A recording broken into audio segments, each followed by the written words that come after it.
រៀបការថ្ងៃណាអាចដិតសងសាចង់ចូលចងដៃគុំដាច់អាឡ័យទូគ្មាននិស័យថ្លៃជាប្តីអូនអនុស្សាវរីយ៍រឿងទាំងពីរនឹងរលីសូនតែសុំជូនពោស្ងួន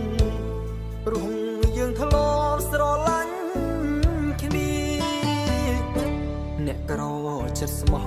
មិនស្ដាយក្រោយសងដែលស្រឡាញ់អូនតែស្ដាយមិនបានថែធួនមិនបានស្ងួនជាគូនឹងគ្នា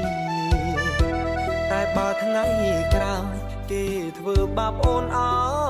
យវេទនានឹកបងផងពុំងាព្រោះទ្រូងកំព្រានៃ